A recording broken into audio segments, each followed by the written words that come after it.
setia.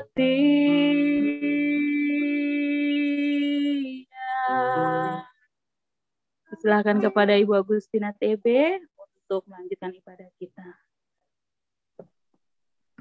Mari kita satu dalam doa. Kedengaran suaranya? Tes 1, 2. Siap, kedengaran. Oke, mari kita berdoa. Bapa, di dalam nama Tuhan Yesus, kami sudah meninggikan, memuliakan nama Tuhan. Dan saatnya bagi kami Tuhan untuk merenungkan firman Tuhan. Tuhan tolong berikan kami hati sebagai seorang murid Tuhan yang mendengarkan suara Tuhan, yang mau ada sesuatu yang Tuhan ingin katakan dalam hidup kami. Hati kami terbuka Tuhan untuk firman Tuhan. Terima kasih untuk Ibu Rika yang sudah membawa kami dalam puji-pujian. Kiranya Engkau memberkati hidupnya Tuhan. Juga Pak Budi Tuhan yang menjadi gitaris malam hari ini. Bahkan segenap umat Tuhan yang ada bergabung di Zoom ibadah tengah minggu malam hari ini. Engkau mengenal kerinduan hati kami Tuhan. Engkau mengenal pribadi kami masing-masing. Karena itu Tuhan malam hari ini ketika kami mendengarkan firman Tuhan. Biar ada sesuatu yang kami boleh peroleh Tuhan. Ada sesuatu yang boleh kami taruh di dalam hati kami Tuhan. Yang bisa menguatkan kami. Terima kasih urapi hamba-Mu Tuhan yang akan bawakan firman-Mu. Biarlah ini Tuhan menjadi sesuatu yang dibutuhkan oleh kami. Ajar kami untuk mendengarkannya Tuhan. Dan boleh melakukannya dalam hidup kami sebagai hamba-hamba-Mu yang setia. Terima kasih Tuhan, kami beri waktu untuk Engkau malam hari ini. Untuk berbicara di dalam nama Tuhan Yesus. Haleluya, amin. Shalom semuanya. Enggak kedengaran suaranya ya, jadi kedengaran. Shalom. Shalom. Ya, malam hari ini Bapak-bapak, karena di sini semuanya ada Bapak-bapak, ada Ibu-ibu, izinkan saya menyapa dari Shalom. Halo. Shalom. Malam hari ini. Shalom. Mbaknya. Shalom. Ya, shalom. Sudah siap mendengarkan sharing firman Tuhan? Siap. Siap. Siap. Lambaikan tangan. Mana tangan-tangan yang terlambai? Oke, saya ingin pastikan bahwa Bapak Ibu Saudara mendengarkan saja apa yang saya katakan. Mudah-mudahan koneksi kita baik. Bapak Ibu yang kekasih, pernah enggak Bapak-bapak dan Ibu-ibu mendengar yang namanya kata-kata legasi? Pernah? Kalau misalnya pernah, kasih jempol. Kayak gini. Oke. Mungkin ada yang pernah dengar ya. Jadi teman-teman, kalau teman-teman atau bapak-bapak dan ibu-ibu dan adik-adik sekalian, kalau dengar kata legasi, mungkin yang terbayang dalam pikiran kita adalah legasi adalah sesuatu yang ingin kita wariskan. Sesuatu yang apakah itu berupa kekayaan atau benda atau apa? Ya ternyata kalau saya melihat di dalam kamus ya dan pengertian aslinya, legasi itu artinya sebetulnya adalah nilai-nilai yang kita ingin, nilai-nilai diri kita, kehidupan kita yang kita ingin wariskan atau sesuatu yang ingin dikenang oleh orang lain tentang kita. Nah seperti itu, jadi itu legasi. Nah karena di dalam dunia ini sesungguhnya tidak ada yang abadi ya. Ini bukan lagunya Noah sih ya, tidak ada yang abadi. Tetapi kenyataannya seperti itu. Kita memiliki pekerjaan, apalagi di era pandemi ya, banyak orang di PHK, kemudian banyak juga orang meninggal. Bahkan saya di dalam tahun 2020 ini orang-orang yang terdekat dengan saya itu banyak sekali yang meninggalkan kita. Akhirnya saya jadi berpikir bahwa ketika kita meninggalkan suatu perusahaan atau pekerjaan, kira-kira orang mengenang kita itu sebagai sosok yang seperti apa? Contoh ketika kita meninggal, apakah orang mengenal kita sebagai seseorang yang cinta Tuhan? Apakah seseorang mengenal kita sebagai pembawa damai? Apakah seseorang mengenal kita sebagai seorang yang murah hati? Apakah seseorang mengenal kita sebagai orang yang tidak hitung-hitungan? Atau malah sebaliknya, ketika suatu saat kita pergi, mungkin Tuhan Tuhan memanggil kita, kan bisa orang seperti lagunya, saya masih ingat Gifta ya, waktu dalam kesaksian ominya bahwa mungkin Pak Yanet yang waktu itu kesaksian bahwa orang mati Orang kaya mati, orang miskin mati, semua kita akan mati. Sehingga memang harus dipersiapkan bahwa ada sesuatu yang kita ingin wariskan, yang disebut dengan legasi.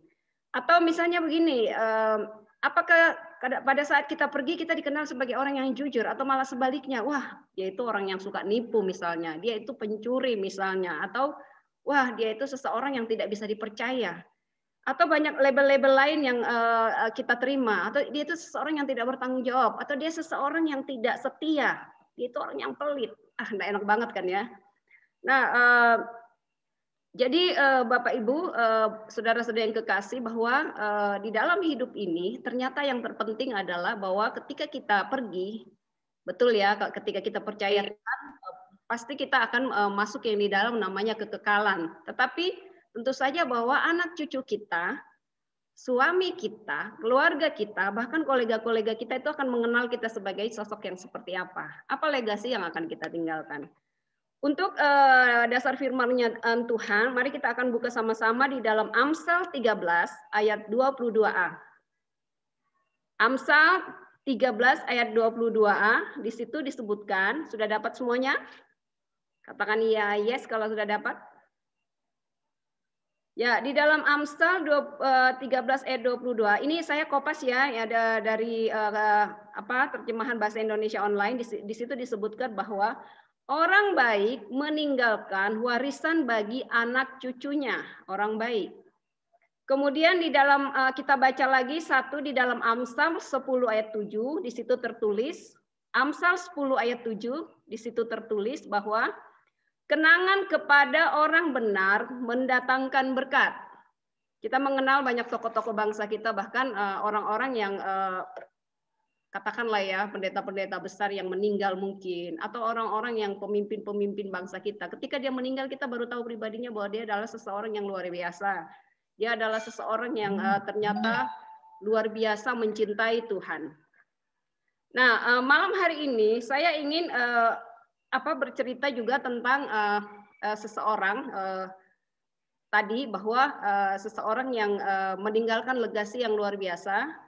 Di bulan Februari kalau tidak salah, saya akan sedikit bercerita tentang Ashraf.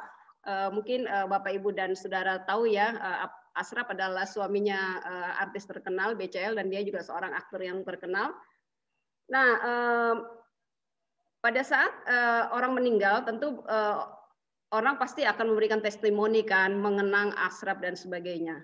Nah, yang menarik perhatian saya di dalam sebuah video, saya mendengarkan kesaksian dari Daniel Manta. Dia adalah seseorang yang presenter kondang tentunya di Idol sudah lama sekali, bahkan dia punya YouTube channel sekarang yang di situ banyak membawa banyak mengundang dan membawa inspirasi-inspirasi dengan menghadirkan narasumber.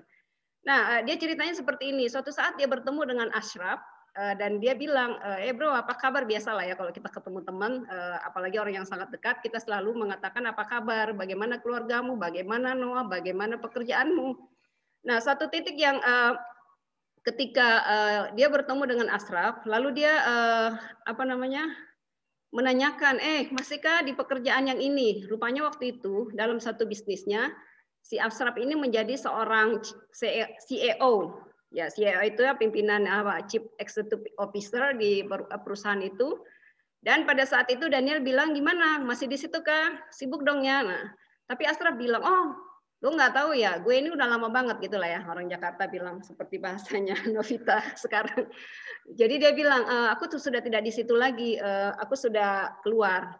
Jadi Daniel menanyakan kenapa kamu keluar. Jadi yang paling saya secara pribadi dan juga ternyata itu menjadi yang paling dikenang oleh Daniel, bahwa Ashraf keluar dari perusahaan menjadi CEO itu karena dia pengen menghabiskan waktu, dia ingin mendedikasikan waktunya untuk menemani anaknya, ada anak semata wayangnya. Bahkan yang paling inspiratif dari ceritanya Daniel, dia bercerita tentang anak laki-lakinya pada saat pesta Halloween. Dia membuatkan kostum sendiri buat buat si Noah. Di situ disebutkan ya, itu kostum Sleepy si boneka kayu, dan dia mendandani sedemikian rupa Noah. Lalu dalam kesaksiannya Daniel dia bilang, iya ya, benar juga nih, ketika kita meninggal, apa sih legasi yang akan kita tinggalkan? Apakah kita akan dikenal sebagai seorang ayah yang yang peduli, yang care, yang memberikan kasih sayang yang luar biasa kepada anak kita, atau kita akan dikenang sebagai seorang seorang artis yang terkenal, mungkin kalau kita seorang wanita karir yang sukses, atau kita menjadi seorang seperti kesaksiannya Ashraf ini. Daniel lalu bercerita bahwa Ashraf ini mendedikasikan hidupnya untuk keluarganya, dia ingin menemani, bahkan membuatkan kostum yang luar biasa, itu menunjukkan kasihnya kepada keluarganya. Sehingga dia dikasih gelar waktu itu Best Dad Ever, artinya the best daddy gitu kan. Dari cerita ini Daniel juga dia bilang ini keren banget ya, bahwa ternyata ketika kita hidup, saya itu tidak ingin dikenal sebagai Daniel Presiden Tengkondang, tapi saya ingin anak saya mengenal saya sebagai seorang ayah yang keren. Saya ingin memberikan legasi dan hidup saya untuk memberikan hidup saya kepada keluarga dan anak-anak saya. Nah, kalau di dalam kisah Alkitab, kisah Daud, tokoh Alkitab, mungkin yang menjadi sangat inspiratif ya, bahkan kita sebagai anak-anak Tuhan, dan mungkin banyak contoh yang lain, itu juga disebutkan bahwa legasi itu sesuatu yang penting. Kalau dari Abraham, itu kita kenal sebagai bapak orang percaya, itu adalah legasi ya. Akhirnya ketika kita beriman, kita jadi memikirkan, iya ya saya mau seperti Abraham bapak saya. Lalu ketika kita bicara tentang Daud, di dalam 1 Raja-Raja 13 ayat 4, di situ disebutkan bahwa Daud itu memiliki hati yang perfect. Di dalam versi King James Version-nya itu disebutkan Daud memiliki hati yang perfect. Tidak dari mana kita tahu bahwa dia memiliki hati yang perfect? Kita buka di dalam, saya mungkin bisa bacain kalau Bapak Ibu dan saudara ya bisa buka juga di handphonenya lagi dipakai. Di dalam 1 Raja-Raja 13 ayat 4 di situ disebutkan, sebab pada waktu Salomo sudah tua, istri-istrinya itu mencondongkan hatinya kepada Allah-Allah lain, sehingga ia tidak dengan sepenuh hati berpaut kepada Tuhan Allahnya, seperti Daud ayahnya. Jadi sangat di dalam kisah-kisah raja ini disebutkan bahwa raja adalah seseorang, Raja Daud adalah seseorang yang hatinya berpaut kepada Tuhan. Di dalam dalam versi bahasa Inggrisnya disebutkan bahwa Daud memiliki hati yang perfect. Tetapi si anaknya Salomo tidak memiliki hati seperti Daud. Dari situ kita tahu bahwa ternyata dengan sepenuh hati Daud ini, kita bisa bayangin ya seorang raja menari-nari, kayak bahkan dilecehkan sama istrinya, dia bilang apa sih kamu menari-menari gitu kan. Bahkan anak kandungnya sendiri mengusir dia dari istana, apa sih? Bahkan mertuanya. Kalau kita lihat, kita mungkin punya mertua yang sangat baik ya. Mungkin kita punya pasangan yang juga sangat baik mendukung kita. Mungkin kita punya anak-anak yang sangat respect sama kita, tetapi Daud tidak. Tetapi di mata Tuhan ternyata legasi yang paling besar yang dimiliki oleh seorang Daud adalah dia memiliki hati yang perfect di hadapan Tuhan.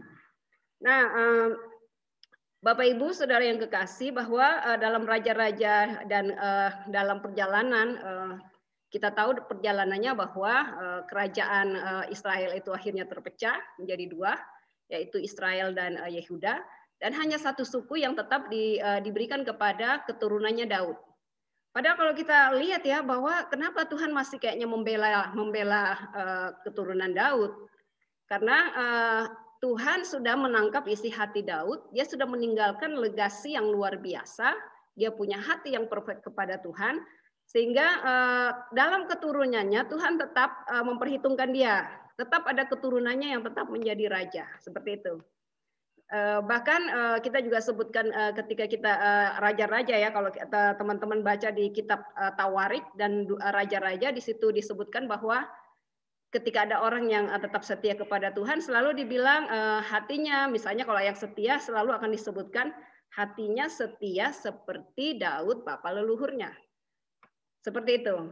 Bahkan ketika tidak setia seperti Salomo pun dikatakan bahwa hatinya tidak perfect atau tidak berpaut seperti ayahnya Daud. Nah, Bapak Ibu yang kekasih, bahkan yang luar biasa dari kita seorang Daud, ketika dia memiliki legasi, dia memiliki hati Tuhan, dia seseorang penyembah, kita mengenal dia sebagai seorang penyembah, luar biasa ya. Bahkan ada pondok Daud, ada pujian dan penyembahan yang diberikan, bahkan 7 kali, kalah lah orang seberang itu ya. Dia 7 kali dalam sehari, kalau kita berapa kali, ya kan ya. Daud adalah seseorang yang perfect di hadapan Tuhan. Bahkan kita tahu dalam perjalanan percaya kita kepada Tuhan, Tuhan penyelamat kita Yesus Kristus itu lahir di keturunan Daud. Itu bukti nyata bahwa seorang Daud memberikan legasi yang luar biasa di mata Tuhan dan di mata manusia, sehingga Tuhan Yesus Kristus itu lahir ke dunia pun dalam keturunan Daud.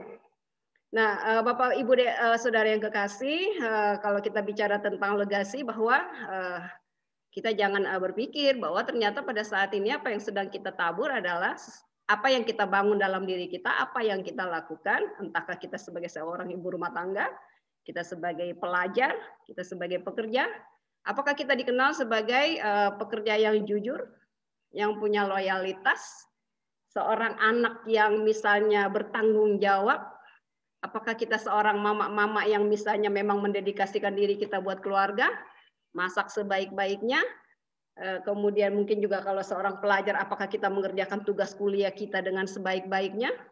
Itu sebuah adalah legasi-legasi yang akan yang sedang kita bangun dan yang akan kita turunkan. Saya mungkin karena ini waktunya mungkin memang sangat spesifik, mudah-mudahan ini ditangkap oleh Bapak Ibu Saudara sekasih bahwa di dalam perjalanan kita ya, tentu di tahun 2000 mulai pandemi itu, mulai benar-benar lockdown itu kan Maret ya. Maret lah 2020. Akhirnya saya ingat betul waktu itu EI sudah tidak boleh ke sekolah pada saat dia habis ulang tahun sampai kelulusannya, dan banyak orang di PHK di tahun 2020, banyak orang yang juga tidak banyak juga anak kita malah banyak punya waktu yang berkualitas dengan keluarga. Kita malah banyak meningkatkan ibadah-ibadah kita. Nah, yang saya pada saat itu tentu secara ekonomi kita akan sulit ya. Dan kami pun di dalam keluarga seperti itu. Kehidupan kita juga, kami juga susah. Ya, artinya kalaupun punya penghasilan ya real aja dah. Dan yang paling terasa itu adalah, ini kesaksian sedikit, pada saat EI mau memilih sekolah, kami nggak punya uang nih kok, ternyata mahal banget sih gitu ya. Tapi itulah ajaibnya Tuhan. Tuhan memakai kantor saya yang dulu, saya bekerja 11 tahun di sebuah lembaga konservasi, 11 tahun ya, dan di situ ada aja pekerjaan. Saya bekerja sekitar semingguan lah ya, membantu satu proyek yang sebetulnya dikonsultankan kepada pihak lain di Jakarta. Dia tidak bisa ke Kaltim, saya yang mengerjain. Lalu proyek kedua di pandemi itu juga, proyek yang kedua kami juga mendapatkan proyek untuk mendampingi suatu lembaga di Kalimantan untuk mengembangkan channel YouTube-nya. Itu juga proyek yang difasilitasi kantor yang lama. Lalu siapakah saya? Apakah saya lebih pintar ya, lebih smart atau ini? Ternyata bukan itu. Saya jadi merenungkan kepada Tuhan bahwa berkat-berkat Tuhan mengalir itu ke kita, itu karena suatu legasi yang kita bangun. Di kantor yang saya yang dulu, ini juga mungkin kalau kesaksian, tahun 2006 di awal saya bergabung, 2007. Bahkan kalau saya hitung ada 3 kali layoff ya, pemutusan staf. Di situ saya tidak pernah kena. Saya jadi merenungkan kenapa ya saya tidak pernah kena. Apakah karena saya kenal baik dengan orang atau ini. Tapi ketika saya merenungkan firman Tuhan yang saya bawakan hari ini, saya jadi iya ya, itu kan semua legasi.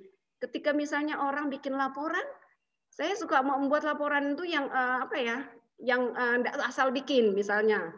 Ketika misalnya punya pekerjaan bikin laporan bulanan, saya bikin yang terbaik. Ketika misalnya kunjungan ke daerah, saya selalu menghabiskan waktu yang berkualitas gitu ya dengan mitra. Bahkan rela rugi gitu kan. Misalnya ada sesuatu yang tidak dibiayain oleh kantor, saya bisa ngeluarin uang pribadi.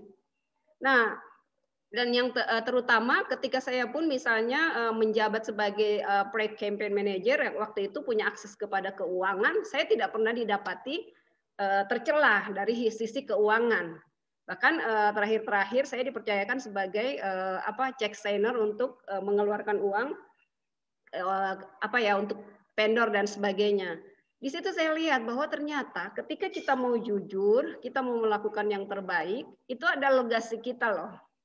Orang mengenal kita, bahkan ketika kita keluar dari perusahaan, kita butuh waktu. Kita adalah seseorang yang, jangan pergi dong gitu ya. Kita disayang gitu ceritanya. Bahkan kita keluar pun informasi-informasi pekerjaan, bahkan peluang-peluang, itu tetap kita terima. Saya tahu bahwa Bapak Ibu Saudara mungkin juga punya kesaksian yang luar biasa ya di masa pandemi ini, bahwa ternyata ketika kita menabur kebaikan, menabur legasi-legasi yang baik kepada orang lain berupa kejujuran, kemurahan hati, itu suatu saat akan kita tuai.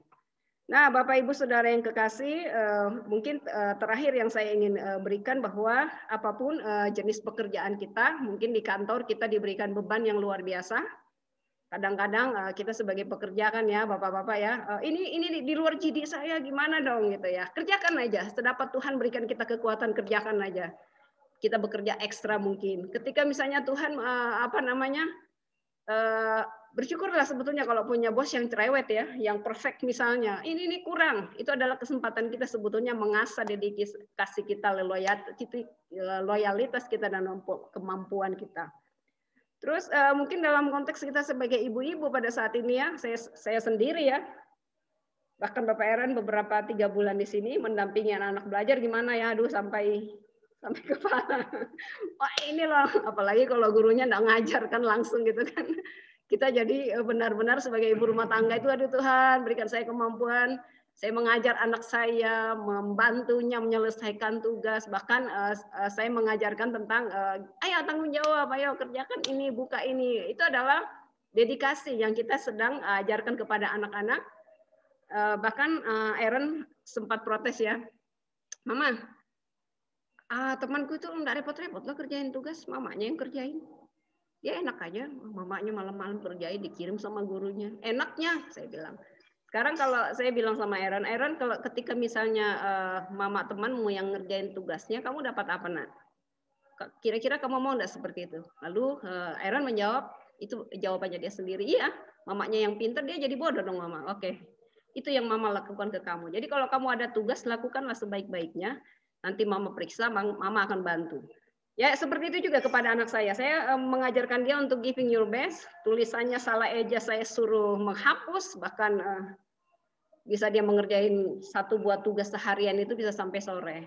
Nah seperti itunya gitu ya. Jadi itu legasi yang sedang kita bangun. Kita mengajarkan tentang tanggung jawab. Mungkin kalau konteks kita ibu-ibu ya. Kita memedikasikan waktu kita mengajari mereka bertanggung jawab.